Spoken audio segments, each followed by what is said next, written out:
sempet diceburin ke kolam di belakang. Kamu udah gue sudah Pak, ngapain PKL? Oke, saya terima. Langsung mereka. Semua mata kuliah ikuti dengan baik, karena nanti di dunia kerja itu sangat-sangat membantu. Lebih percaya diri di dunia kerja. Jadi setelah ilmu semua terkumpul, silakan bangun sendiri perusahaan. Luar biasa sekali teman-teman.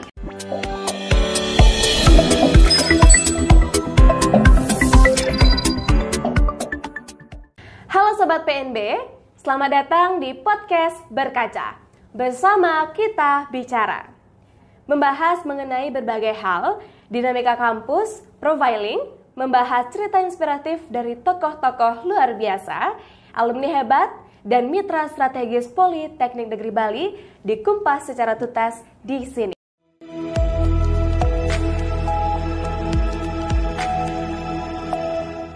Nah, pada episode 33 kali ini kembali lagi bersama saya Eva di podcast Berkaca bersama kita bicara.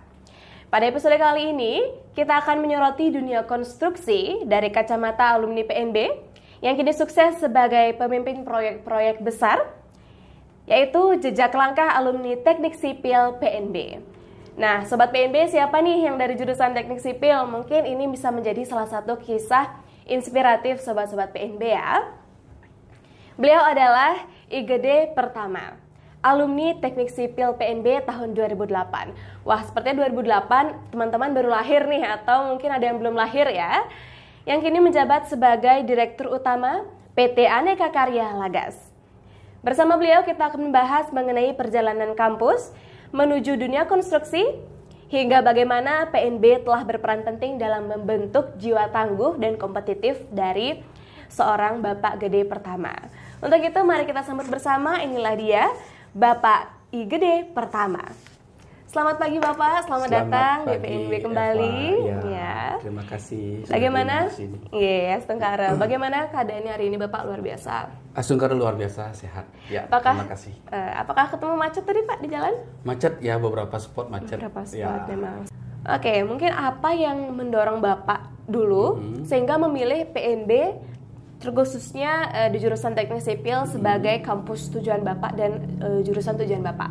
Ya, dulu sebenarnya dari SMA ya sudah ada angan-angan untuk kuliah Teknik Sipil. Teknik Sipil. Ya, di samping di basic juga dari paman, ada beberapa paman yang memang menggeluti dunia proyek gitu bilangnya ya. Proyek, ya. Jadinya dari sana dari keluarga juga bilang Teknik Sipil seperti itu ya.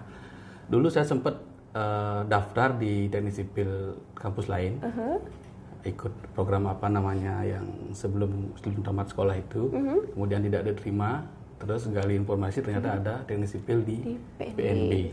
Jadinya saya registrasi ke sini dan diterima. Ya. Terima kasih PNB, terima kasih banyak ya, karena dengan itu Bapak bisa memulai jenjang karir yang sangat bagus ya Pak ya. Ternyata seperti itu.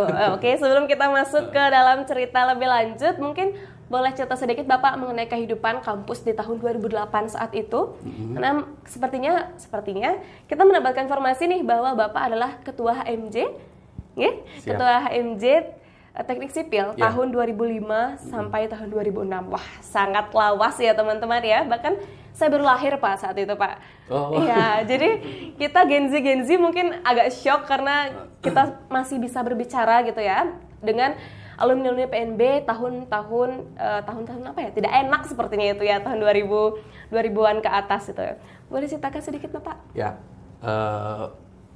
PNB waktu itu apa namanya, memang saya akui disiplin, teman-teman artinya angkatan semua disiplin dan peraturannya juga tegas. Waktu itu jam 7 sepertinya sudah harus ada di kampus, kemudian pulangnya jam 3. Waduh, jadinya sempat iri juga sama teman-teman lain. Wah, udah pulang nih gitu. Wah, kok kita belum pulang ya? Ternyata memang, tapi hasil akhirnya memang lebih bagus seperti itu. Jadinya lebih materi, informasi, pendidikan itu memang lebih bagus seperti itu sebenarnya. Berarti dulu jam 7 sampai jam 3 sore ya Pak? Ya, jam 3 sore. Waduh, itu cukup panjang ya Pak? Berarti Ya. setiap Senin sampai Jumat jam 7 sampai jam Senin 3? sampai Jumat ya. Luar biasa teman-teman. Ya. Jadi mungkin teman-teman yang masih mengeluh ya, sekarang kuliahnya mungkin masih berapa jam aja terus ngeluh, bisa dilihat alumni kita teman-teman. Jadi mereka kuliah dari jam 7 sampai jam 3 sore ya Pak ya. Mungkin dari menjadi ketua HMJ itu apa pengalaman berkesan yang Bapak mungkin masih ingat sampai sekarang, yang bisa yang membekas gitu Pak menjadi ketua HMJ? Kalau waktu itu menjadi ketua HMJ yang membekas adalah sempet diceburin ke kolam di belakang. Kolam renang nih Kak? Ya, tapi kolam renang itu dulu nggak seperti sekarang. Dulu itu masih airnya masih kayak daluman istilahnya. Hijau-hijau gitu ya? Itu diceburin ke sana karena waktu itu sukses membuat program. Waktu itu sebelumnya kata teman-teman yang di sipil sama teman-teman yang di BEM juga bilang sebelumnya sipil belum pernah bikin acara. Jadinya itu saya dulu waktu itu bikin 3 acara, tapi yang berhasil dilaksanakan 2. Satu permainan voli, lomba voli antar kampus. Antar sipil? Bukan, antar jurusan. Di kampus ini ya. Kemudian ada kuliah tamu namanya. Kuliah tamu. Satu ya, kuliah tamu itu mengundang alumni teknik sipil yang sudah bekerja di proyek. Kemudian waktu itu ada narasumbernya 3 kalau nggak salah. 3 narasumber. Ya, jadinya setelah selesai itu pulang jalan ke kelas, tiba-tiba digotong sama teman, lempar di sana, keren banget. Tapi waktu itu terus pulang sampai di Simpang Siur sudah kering semua ya, karena waktu itu udah panas sekali. Oh, udah panas Pak tahun? Iya, udah masih panas. Kita sama ya Pak ya, dari tahun segitu sampai sekarang masih panas berarti? Jadinya dari yang basah kuyup di kampus sampai di Simpang Siur itu paling enggak 20 menit apa 20 menit, tapi udah kering semua gitu. Kering semua. Jadi wah, mantep banget juga. Pengalamannya sangat berkesan ya. Jadi mungkin bisa berterima kasih ya Pak kepada teman-teman mungkin nanti yang menonton podcast ini, karena itu merupakan salah satu pengalaman yang berkesan bagi Bapak Gede nih kali. Setelah Bapak lanjut dari D3 nih, Bapak D3 sebelumnya, lanjut ke D4 nih Kak, manajemen konstruksi nih. Bagaimana awal perjalanan karir Bapak Nika sampai bisa membuat sebuah PT Aneka Karya Lagas nih Kak? Ya, dari kalau saya cerita dari setelah tamat kuliah ya, dulu setelah tamat D3 saya digandeng sama paman saya yang sebagai inspirasi kerja di proyek itu. Jadinya pagi saya di proyek paman saya, artinya sambil belajar melihat bagaimana sih kehidupan di proyek, bagaimana sih mereka melakukan aktivitas di proyek, karena kan sebagai newbie waktu itu proyek nggak mungkin langsung bisa instruksi apa-apa, belum mungkin. Jadinya pagi sampai sore saya di proyek paman, kemudian malam baru kuliah D4-nya. Ya, kemudian setelah itu 1 tahun, dan setelah itu baru ikut ada namanya PT Wanakubu waktu itu. PT Wanakubu. Ya, saya ikut di sana, direferensi sama teman. Karena teman ada yang sebelum wisuda D3 itu udah kerja mereka. Sebelum wisuda D3 udah kerja. Ya, teman-teman sipil itu semua dulu sebelum wisuda, setelah bimbingan. Semari bimbingan itu mereka sudah kerja semua. Jadinya direferensikan sama teman itu masuk ke PT Wanakubu dan diterimanya juga itu lucu juga diterimanya, karena waktu interview sama ownernya datang interview, kamu udah sudah Pak, ngapain PKL? Oke, saya terima. Wah, langsung nih kan. Bagus nih. Tapi di sana saya berjalan cuma 3 bulan. 3 bulan di sana. Kemudian langsung saya sama kerabat saya, bos besar saya, Komang Adi, jadinya yuk ngambil proyek yuk, seperti itu. Jadinya saya stop di sana dan mulai freelance ya. Sampai akhirnya berjalannya waktu, ternyata memang harus dulu kan tanpa bendera, tanpa baju cari proyek. Ini aku bisa nawarin kok kayak seperti itu. Sekarang ternyata memang kita harus ada di satu lingkup manajemen, biar nanti orang itu lebih trust kepada kita. Betul. Jadinya dari tahun waktu COVID, di situ, 2019 ya 2020 nih kan. 2020, proyek swasta itu tipis, artinya tidak ada yang membangun seperti itu, jadinya. Tapi proyek pemerintah tetap. Waktu itu berusaha gimana bisa jalan tetap, proyek tetap jalan. Akhirnya waktu itu pinjam bendera untuk ikut tender proyek pemerintah. Tender proyek pemerintah. Dan setelah pinjam bendera itu ternyata ngapain nggak buat sendiri aja. Jadinya sekarang ada PT Aneka Karya Lagas. PT Aneka Karya Lagas nih Kak. Luar biasa sekali teman-teman. Jadi berawal dari PKL ya Pak. PKL keterima di salah satu perusahaan, lalu memberanikan diri keluar dari zona nyaman untuk freelance, dan akhirnya berpikir bagaimana jika Bapak nih Kak membuat naungan, dan akhirnya terbentuklah PT Aneka Karya Lagas nih Kak. Mungkin bisa ditunjukkan Bapak bajunya nih Kak. Sudah dipakai. sudah dipakai ya teman-teman bajunya ya. Oke Bapak. Kalau dilihat dari cerita Bapak nih Kak, dan dilihat dari anak muda sekarang, terutama di teknik sipil, tentunya banyak yang ingin menjadi pemimpin proyek nih Kang ya Pak. Menurut Bapak dari pengalaman yang pernah Bapak alami selama ini, apa kunci utama seorang anak muda atau seseorang itu menjadi pemimpin yang tentunya disegani dan dipercayai, Pak? Tipsnya mungkin satu yang paling utama itu komunikasi. Komunikasi, teman-teman. Komunikasi itu paling utama sekali.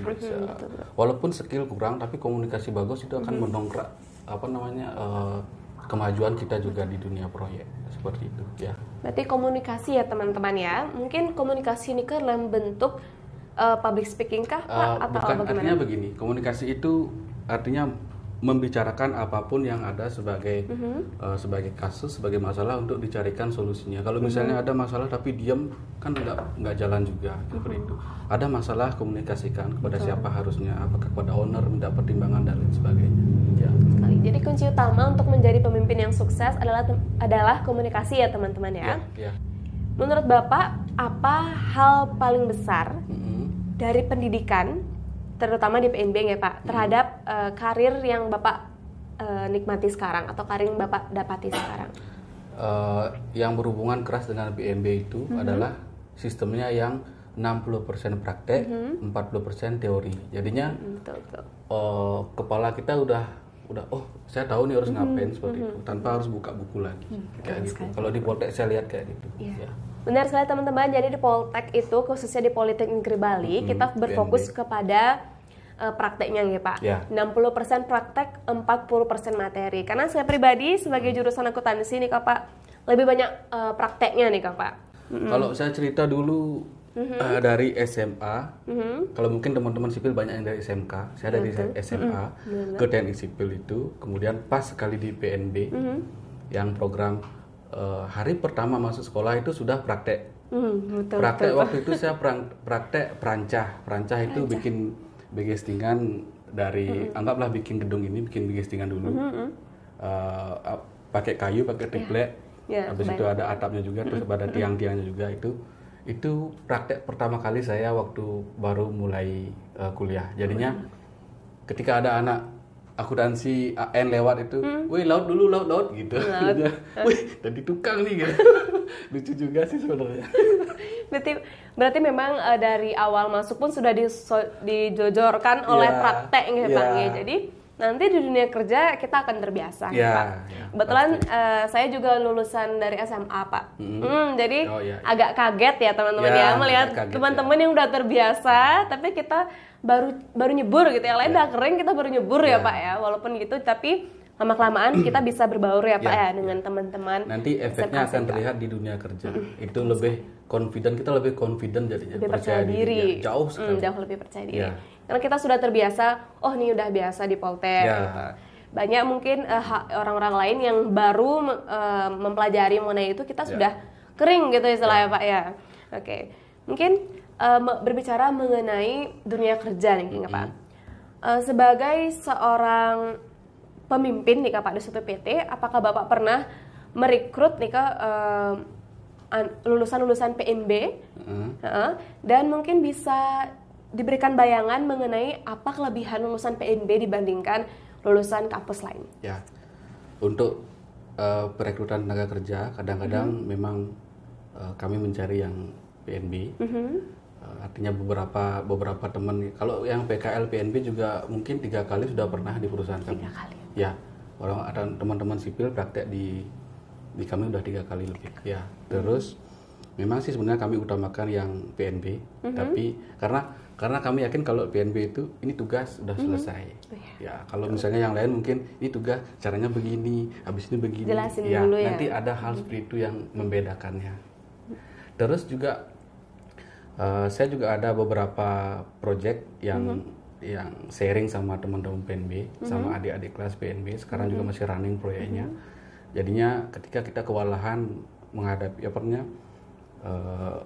banyak tawaran masuk untuk kita kerjakan, tapi tim kita sudah hampir gitu. penuh ya. Penuh. Jadinya saya telepon lagi teman-teman PNB, ayo ini gini seperti itu, dan kita jalan semua. Luar biasa sekali teman-teman. Jadi memang karena Bapak sendiri adalah lulusan PNB, jadi lebih percaya mengenai anak-anak di PNB dan lulusan PNB ya teman-teman ya. Jadi jangan ragu lagi teman-teman, bagi yang masih ragu mungkin, wah apakah aku harus milih PNB atau bagaimana? Nggak usah ragu nggak Pak? Nggak usah ragu. Karena banyak sekali lulusan PNB yang memang sudah sukses dan mencari lulusan PNB lainnya gitu ya teman-teman ya. Di dunia konstruksi juga pastinya berpengaruh ya Pak terhadap kemajuan teknologi atau digitalisasi. Dari pandangan Bapak nih Kak sebagai direktur di suatu PT, bagaimana Bapak menggunakan peran digitalisasi nih Kak dalam mengembangkan PT yang Bapak miliki? Digitalisasi itu memang dalam PT seperti yang pernah kita bicarakan tadi, itu untuk konten-konten itu memang mengangkat nilai dari sebuah perusahaan. Jadi dan juga dalam pemakaian di lapangan ada banyak program-program yang untuk gambar 2 dimensi dan 3 dimensi yang itu memang kita harus melek teknologi karena tiap tahun dia berubah. Dia upgrade. Kita juga harus upgrade diri. Seperti itu biar tidak ketinggalan. Apalagi sama Gen Z yang baru lahir udah melek teknologi. Iya, betul sekali. Walaupun Bapak termasuk gen milenial, namun tidak melupakan Gen Z sebagai peran penting juga di sini Pak ya, karena Gen Z lebih mungkin akan paham mengenai teknologi dan generasi milenial juga akan berkolaborasi dengan Gen Z untuk membentuk positive side gitu dari digitalisasi tersebut. Mungkin Bapak bisa menyapa adik-adik dari jurusan Teknik Sipil PNB pada hari ini, mungkin bisa memberikan pesan kesan ataupun mengajak nih Kak adik-adik PNB-nya untuk bersama dengan Bapak membangun perusahaan mungkin atau bergabung dengan Bapak gitu. Halo teman-teman dan adik-adik yang sekarang masih kuliah di jurusan Teknik Sipil khususnya ya yang di PNB. Kalau bisa dalam semua mata kuliah ikuti dengan baik, jangan sampai terlewatkan karena nanti di dunia kerja itu sangat-sangat membantu. Biar bisa nanti lebih percaya diri di dunia kerja. Kemudian nanti kalau misalnya telah tamat di Poltek ya di Teknik Sipil, silakan saja dulu bekerja di perusahaan-perusahaan besar, tapi jangan lama-lama 2 tahun pindah. Nanti setelah ilmu semua terkumpul, silakan bangun sendiri perusahaannya. Ya, terima kasih. Luar biasa sekali teman-teman. Jadi lebih baik kita membuka lapangan pekerjaan itu sendiri ya Pak. Luar biasa sekali teman-teman. Terima kasih Bapak Gede untuk cerita inspiratif dan energi positifnya kali ini untuk teman-teman sekalian. Semoga apa yang Bapak Gede sampaikan tadi sangat berguna dan bisa memotivasi teman-teman sekalian khususnya di jurusan Teknik Sipil untuk membuka perusahaan baru atau lapangan kerja baru. Ingat, kita bisa memulai dari bawah, tapi jangan tetap berada di bawah terus ya Pak. Harus tetap kita berpikir bagaimana kita bisa membuat perusahaan itu sendiri atau membuat bendera kita sendiri, ya kan ya Pak? Ciptakan lapangan kerja saja. Betul sekali.